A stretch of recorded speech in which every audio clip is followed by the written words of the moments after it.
Por fin llegaste al lugar correcto. O mejor dicho, a las vibraciones sonoras correctas.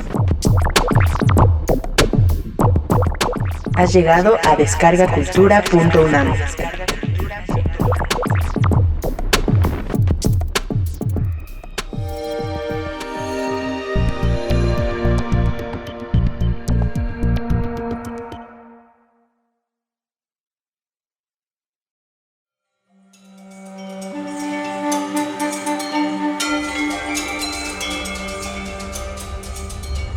Hola, ¿qué tal? Es un gusto poder estar en una nueva temporada del podcast de descargacultura.unam. Te invito a que sigas las redes sociales en donde podrás estar en contacto con nosotros y con el contenido que vamos a estar compartiendo por aquí.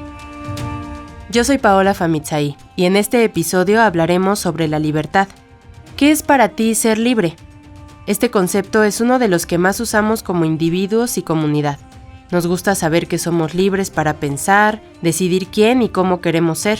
También es parte de nuestro derecho a elegir, expresar ideas y convicciones. Para muchos puede parecer un concepto simple y natural. Quizá nunca nos hemos cuestionado nuestra libertad y la forma en cómo la ejercemos con los demás, por lo que debemos tener en cuenta que la libertad no es poder hacer cualquier cosa, sino poder hacer lo que quieras sin afectar los límites de quienes te rodean. No estamos determinados ni genética ni culturalmente. La interacción entre genoma y el ambiente da espacio para la libertad y esto también da una gran responsabilidad al Estado. Más que un género literario, la novela es un género libertario. Es un género libertario y por consiguiente es un género subversivo. Y como es subversivo es peligroso. Y como es peligroso es obviamente censurable. Toda decisión es un acto de libertad, pero es una libertad acotada, limitada, hasta prejuiciada por el cerebro, por todo lo que el cerebro ha guardado en los complejísimos mecanismos de la memoria.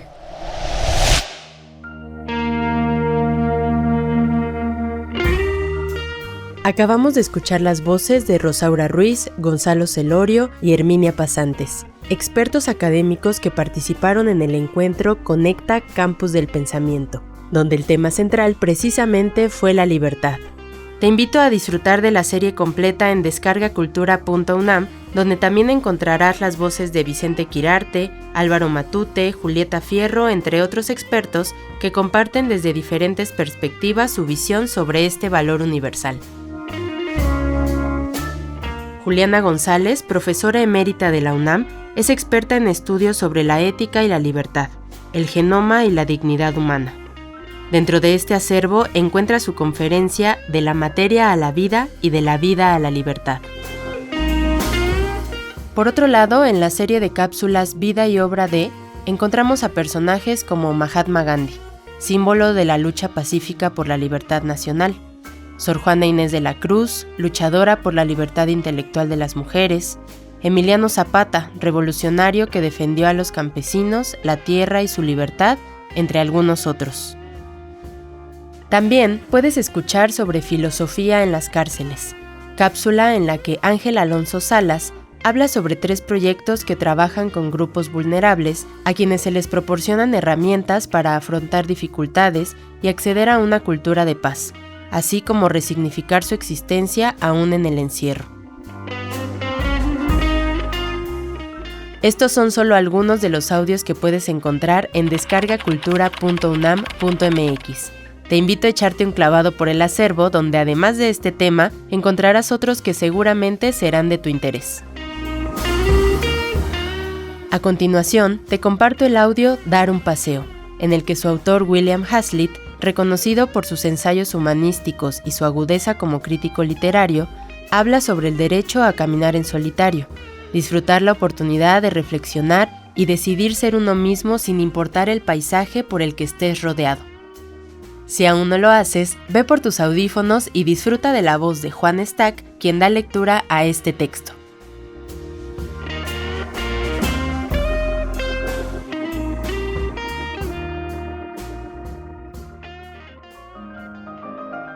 Una de las cosas más placenteras del mundo es irse de paseo, pero a mí me gusta ir solo.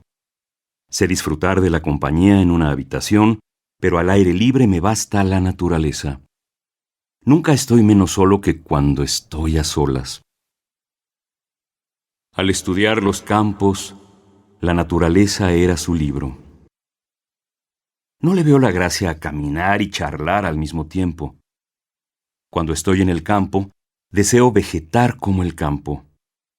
No voy a criticar los setos ni el ganado negro. Salgo de la ciudad para olvidarme de la ciudad y de todo lo que contiene. Hay quienes con este propósito van a estaciones balnearias y llevan consigo la metrópolis. Yo prefiero más libertad de acción y menos estorbos. Me gusta la soledad. Cuando me entrego a ella por sí misma, tampoco pido un amigo en mi retiro a quien pueda susurrar. La soledad es dulce. El alma de una caminata es la libertad. La libertad perfecta de pensar, sentir y hacer exactamente lo que uno quiera. Caminamos principalmente para sentirnos libres de todos los impedimentos y de todos los inconvenientes. Para dejarnos atrás a nosotros mismos, mucho más que para librarnos de otros. Salgo de paseo porque anhelo un poco de espacio para respirar y para meditar sobre cosas indiferentes, donde la contemplación pueda arreglarse las plumas y dejarse crecer las alas, que en el ajetreo del balneario estaban unas veces desplumadas, otras rotas, y por eso me ausento por un tiempo de la ciudad sin sentirme extraviado en el momento mismo en que me quedo solo. En lugar de un amigo en una silla de posta o en un tilbury con quien intercambiar ideas y barajar una vez más los mismos temas ya trillados, por una vez denme una tregua con la impertinencia. Denme el claro cielo azul sobre la cabeza y el prado verde bajo los pies, un camino sinuoso y una caminata de 3 horas antes de cenar.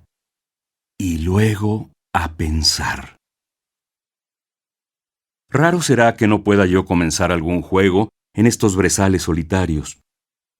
Río, corro, salto, canto de alegría. Desde el lugar de aquella nube algodonosa, me hundo en mi ser pasado y gozo allí como el indio de piel tostada que se lanza de cabeza a la ola que lo llevará a su ribera nativa. Luego, ante mi vista ávida, surgen cosas olvidadas ya tiempo atrás, como ruinas hundidas y tesoros que no toca el sol. Y empiezo entonces a sentir, a pensar, a ser de nuevo yo mismo. En lugar de un embarazoso silencio, interrumpido por intentos de decir algo ingenioso o simples lugares comunes, mi silencio es ese silencio no alterado del corazón, único que es la elocuencia perfecta. A nadie le gustan más que a mí los juegos de palabras, las aliteraciones, las antítesis, la discusión y el análisis, pero a veces prefiero pasarme sin ellos. Déjenme, oh, déjenme mi reposo. Tengo ahora otras cosas en que pensar que les parecerían ociosas, pero para mí son la materia misma de la conciencia. ¿Necesita comentarios esta rosa silvestre?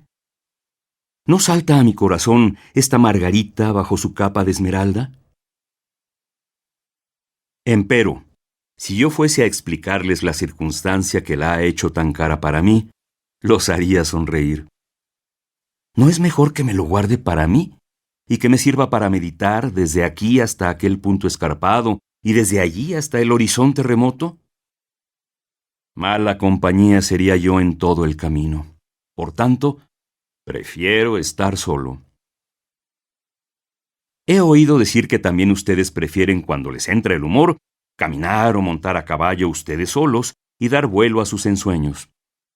Pero esto parece de mala educación, como desdén a los demás, y todo el tiempo están pensando que deberían unirlos a su grupo.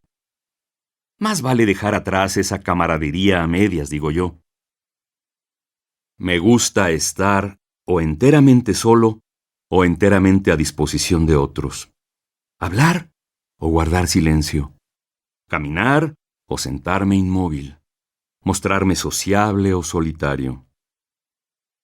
Me agradó la observación del señor Cobbett de que le pareció una mala costumbre francesa tomar el vino con los alimentos, y que un inglés solo debe hacer una cosa a la vez. Así, no puedo charlar y pensar, o meditar melancólicamente y charlar con viveza a ratos y por turnos. Déjenme tener un compañero de viaje, dice Sterne, aunque solo sea para observar cómo se alargan las sombras y declina el sol. Bellamente dicho, pero en mi opinión este continuo comparar las notas altera la impresión involuntaria de las cosas en la mente y daña el sentimiento. Si tan solo se insinúa lo que se siente en una especie de juego de sombras, resulta insípido. Si se tiene que explicarlo, será como convertir un placer en un trabajo penoso. No se puede leer el libro de la naturaleza sin encontrar perpetuamente la dificultad de traducirlo para beneficio de otros. En una caminata, yo estoy a favor del método sintético sobre el analítico. Me contento con apilar una serie de ideas para examinarlas y analizarlas más adelante. Deseo ver que mis vagas nociones floten como el vello del cardo bajo la brisa y no dejar que se enreden en las zarzas y las espinas de una controversia. Por una vez, me gusta hacer las cosas a mi manera. Esto es imposible si no se está solo, o si se está en una compañía que yo no codicio. No tengo ninguna objeción de discutir sobre un punto con cualquiera a lo largo de 20 millas de camino llano, pero no lo haría por placer. Si notan ustedes el aroma de un campo de habichuelas al cruzar el camino, tal vez su compañero de caminata no tenga buen olfato. Si señalan un objeto distante, ¿acaso él sea miope y tenga que ponerse los lentes para verlo? Hay en el aire una sensación, un tono en el color de una nube que despierta su fantasía, pero cuyo efecto no pueden explicar. No hay entonces una simpatía, sino un incómodo anhelo de ella y una insatisfacción que los acosa a lo largo del camino, y que a la postre probablemente les produzca mal humor. Ahora bien, yo nunca discuto conmigo mismo y doy por sentadas todas mis conclusiones hasta que me resulta necesario defenderlas contra alguna objeción. No solo se trata de que puedan disentir sobre los objetos y las circunstancias que se presenten ante ustedes. Estas pueden recordar cierto número de objetos y producir asociaciones demasiado delicadas y sutiles para que puedan comunicarlas a otros. Sin embargo, a estas me gusta consentirlas y a veces aferrarme tiernamente a ellas, cuando para hacerlo puedo escapar de la multitud. Dar rienda suelta a nuestros sentimientos ante otros parece extravagancia o afectación. En cambio, tener que desenredar a cada paso este misterio de nuestro ser y hacer que otros tomen un igual interés en él, de otra manera no se obtiene respuesta, es una tarea para la cual pocos son competentes. Debemos darles cerebro, pero no lengua. Sin embargo, mi viejo amigo Coleridge era capaz de hacer ambas cosas.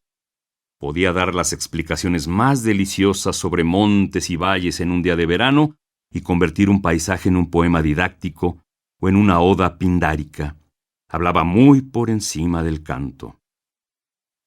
Si yo pudiera revestir así mis ideas con palabras fluidas y resonantes, tal vez desearía tener conmigo a alguien para admirar un tema rico en posibilidades, o podría estar más contento si me fuera posible oír el eco de su voz en los bosques de Alfoxen.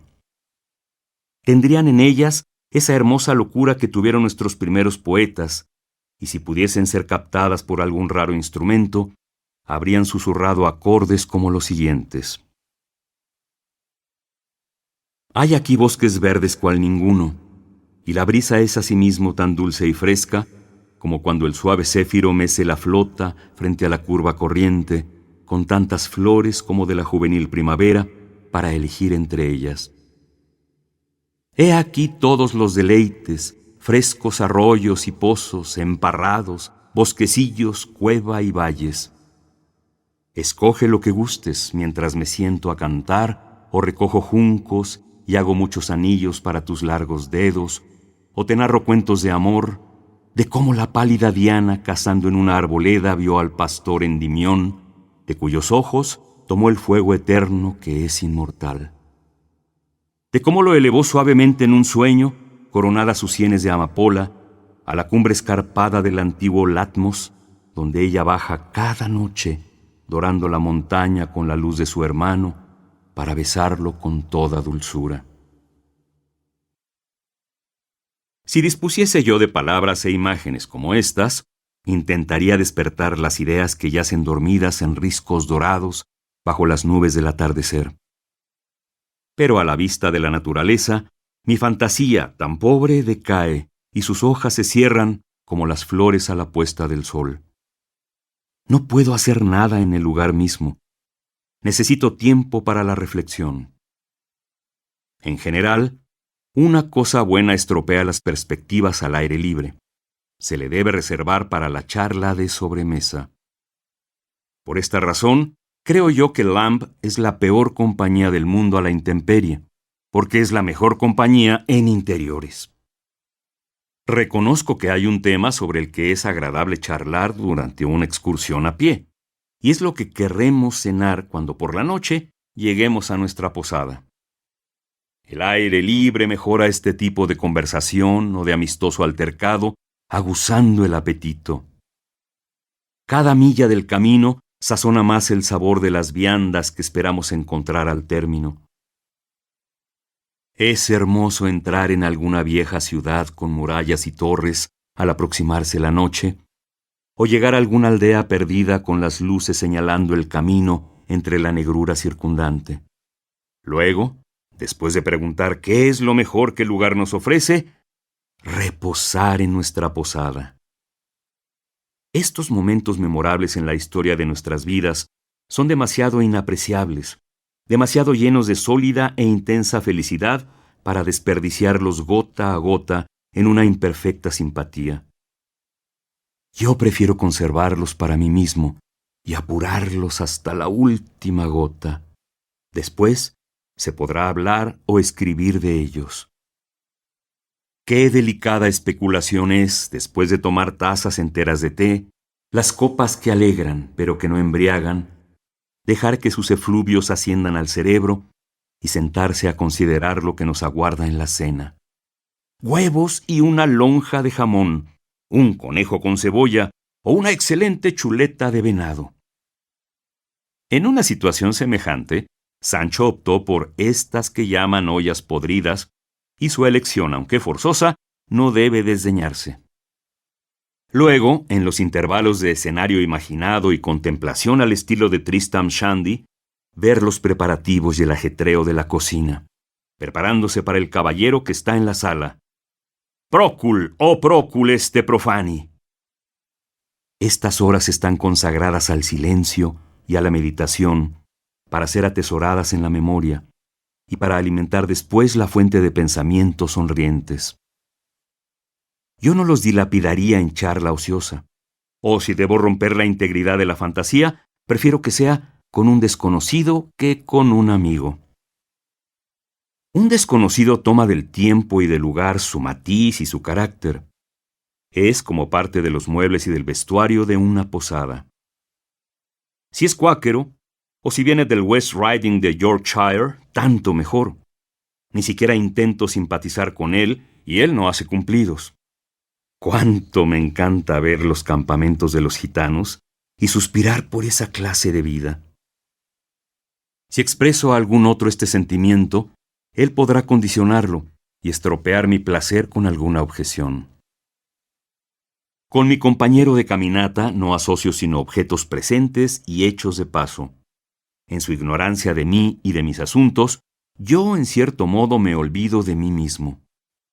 Pero un amigo nos recuerda alguna cosa diferente, menciona otras quejas y destruye la abstracción de la escena. Se interpone sin gracia entre nosotros y nuestro personaje imaginario. En el curso de la conversación, surge algo que da un atisbo de nuestra profesión y nuestros asuntos, o por tener al lado a alguien que conoce las partes menos sublimes de nuestra historia, tal parece que también la conocen otros. Ya no somos ciudadanos del mundo, sino que nuestra condición libre y sin albergue es puesta en circunspección y límites. El carácter de incógnito que da una posada es uno de sus más notorios privilegios, señor de mí mismo, sin la carga de un nombre. Oh, es algo grande librarse de las trabas del mundo y de la opinión pública, perder nuestra inoportuna, atormentadora y duradera identidad personal en los elementos de la naturaleza y convertirnos en criaturas del momento, libres de todo nexo. No tener con el universo otro contacto que el de un plato de panes dulces y no deber nada sino la cuenta de la noche. Ya no buscar el aplauso y recibir el desprecio. No ser conocido por otro título que el de el caballero que está en la sala. Podemos elegir a todos los personajes en este romántico estado de incertidumbre, de acuerdo con nuestras pretensiones reales, y volvernos indefinidamente respetables y negativamente dignos de culto. Nos burlamos del prejuicio y hacemos fallar toda conjetura, y siendo así para otros, empezamos a ser objetos de curiosidad y asombro también para nosotros mismos. Ya no somos esos trillados lugares comunes que parecemos en el mundo. Una posada nos devuelve al nivel de la naturaleza y ajusta las cuentas con la sociedad. He pasado, sin duda, algunas horas envidiables en las posadas. A veces, cuando me he quedado enteramente solo y he tratado de resolver algún problema metafísico, como una vez en Whitham Common, donde descubrí que la prueba de la similitud no es un caso de asociación de ideas. Otras veces, cuando ha habido cuadros en la habitación, como en St. Neot, creo que fue allí, donde conocí el grabado de los cartoons de Gribelin, en el que penetré al instante, o en una pequeña posada en los límites de Gales, donde casualmente colgaban algunos de los dibujos de Westall que comparé en triunfo, de una teoría que yo tenía y no del admirado artista, con la figura de una muchacha que me había transportado sobre el Severn, de pie en un bote, situada entre mí y el crepúsculo. En otras ocasiones puedo mencionar el placer de los libros con un interés peculiar de esta manera. Así recuerdo haber pasado la mitad de una noche leyendo Pablo y Virginia, que compré en una posada en Bridgewater, después de haber soportado un aguacero todo el día. En el mismo lugar adquirí 2 volúmenes de Camila, de Madame d'Arblay. Fue el 10 de abril de 1798, cuando me senté con un volumen de la Nueva Eloísa en la posada de Llangollen, ante una botella de jerez y un pollo frío. La carta que escogí fue aquella en que Saint-Preux describe sus sentimientos al ver por primera vez las alturas del Jura del Pays de Vaud. Lo llevé conmigo como bonne bouche para rematar así la velada. Era el día de mi cumpleaños, y por primera vez había yo llegado de un lugar cercano para visitar este delicioso sitio. El camino de Llangollen se desvía entre Chirk y Wrexham, y al pasar cierto punto, aparece ante nosotros súbitamente el valle que se abre como un anfiteatro, espacioso, con yermas colinas que se levantan majestuosas en ambos lados, con verdes mesetas que se elevan, haciendo eco al balar de los rebaños abajo, y el río Dee murmura sobre su lecho de piedra en su mitad. El valle en ese momento brillaba verde con rayos de sol, y un fresno hundía sus tiernas ramas en la brava corriente. ¡Qué orgulloso! ¡Qué alegre me sentí de caminar por la alta vereda que domina esa deliciosa perspectiva, repitiendo los versos que acabo de citar de los poemas de Coleridge! Pero además de la perspectiva que se abría bajo mis pies, también se reveló otra a mi vista interna, una visión celeste en que estaban escritas con letras tan grandes como puede hacerlas la esperanza, estas 4 palabras: libertad, genio, amor, virtud, que desde entonces se han desteñido a la luz del día común o se han burlado de mi mirada ociosa. La belleza se ha desvanecido para no retornar. Sin embargo, volveré una u otra vez a este sitio encantado, pero volveré solo. ¿Qué otro ser podría yo encontrar que compartiera ese influjo de pensamientos, de melancolía y de deleite, cuyos fragmentos apenas podría yo conjurar ante mí mismo, de tan rotos y mutilados que están? Podría subir a una alta roca y contemplar el precipicio de años que me separa de lo que fui entonces. Aquella vez iba yo a visitar brevemente al poeta quien acabo de nombrar. ¿Dónde está hoy? No solo yo he cambiado. El mundo, que entonces era nuevo para mí, se ha vuelto viejo e incorregible.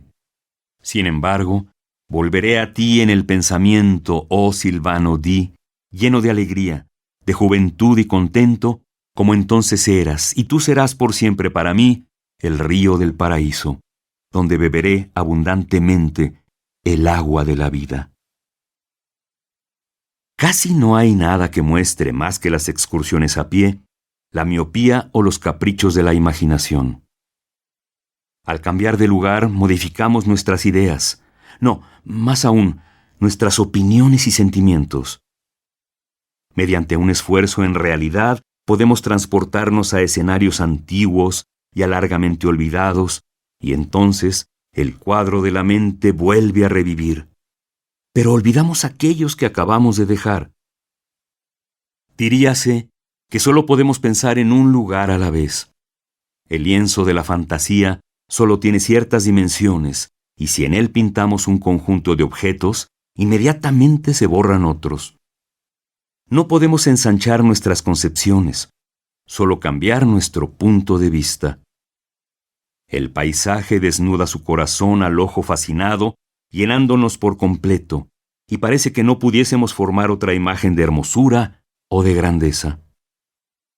Seguimos adelante, no pensamos más en él. El horizonte que lo aparta de nuestra vista también lo borra de nuestra memoria como un sueño. Al pasar por una comarca baldía, no puedo formarme la idea de otra, feraz y cultivada. Me parece que todo el mundo debe estar yermo como lo que veo de él. En el campo olvidamos la ciudad, y en la ciudad despreciamos el campo. Más allá de Hyde Park, dice Sir Fopling Flutter, todo es desierto. Toda la parte del mapa que no vemos ante nosotros está en blanco. El mundo, tal como lo imaginamos, no es mucho más grande que una nuez. No es una perspectiva que se expande hasta otra, un condado unido a otro, un reino a otro, la tierra con los mares, formando una imagen voluminosa y vasta. La mente no puede formarse del espacio una idea más grande que lo que el ojo puede abarcar en una sola mirada. El resto es un nombre escrito en un mapa, un cálculo de aritmética. Por ejemplo, ¿cuál es el significado auténtico de esa inmensa masa de territorio y de población que conocemos con el nombre de China? 1 pulgada de plastilina en un globo de madera, no más importante que una naranja de la China. Las cosas que tenemos cerca nos parecen de tamaño natural. Las cosas que están lejanas disminuyen hasta el tamaño del entendimiento. Medimos el universo por nosotros mismos y solo comprendemos por partes la textura de nuestro propio ser. De esta manera, sin embargo, recordamos una infinidad de cosas y lugares. La mente es como un instrumento mecánico que toca una gran variedad de melodías, pero debe tocarlas en sucesión. Una idea trae a la mente otra, pero al mismo tiempo excluye todas las demás. Al tratar de renovar viejos recuerdos, no podemos, por decirlo así, desenvolver toda la urdimbre de nuestra existencia. Debemos elegir los hilos sueltos. Así, al llegar a un lugar en el que antes vivimos y con el que hemos tenido asociaciones íntimas, cada quien debe haber descubierto que el sentimiento se hace más vivo cuanto más nos acercamos al lugar, por la simple expectativa de la impresión real. Recordamos circunstancias, sentimientos, personas, rostros, nombres en los que no habíamos pensado durante años. Pero, por el momento, queda olvidado todo el resto del mundo. Volvamos a la cuestión que he dejado antes. No tengo ninguna objeción en ir a ver ruinas, acueductos, cuadros en compañía de un amigo o de un grupo, pero prefiero lo contrario, por la misma razón de antes. Son cosas inteligibles y se puede hablar de ellas. Aquí el sentimiento no es tácito, sino comunicable y abierto. La llanura de Salisbury no admite críticas, pero Stonehenge tolera una discusión de anticuarios, pintoresca y filosófica. Al partir en una caminata de placer, la primera consideración siempre es ¿a dónde iremos? Al dar un paseo solitario, la cuestión es ¿qué encontraremos en el camino? La mente es su propio lugar. Tampoco tenemos prisa por llegar al fin de nuestro viaje. Yo, por mí mismo, puedo hacer los honores indiferentemente a obras de arte y de curiosidad. Una vez fui con un grupo a Oxford. Con no poco eclat mostré desde lejos esa sede de las musas, con espiras deslumbrantes y pináculos adornados.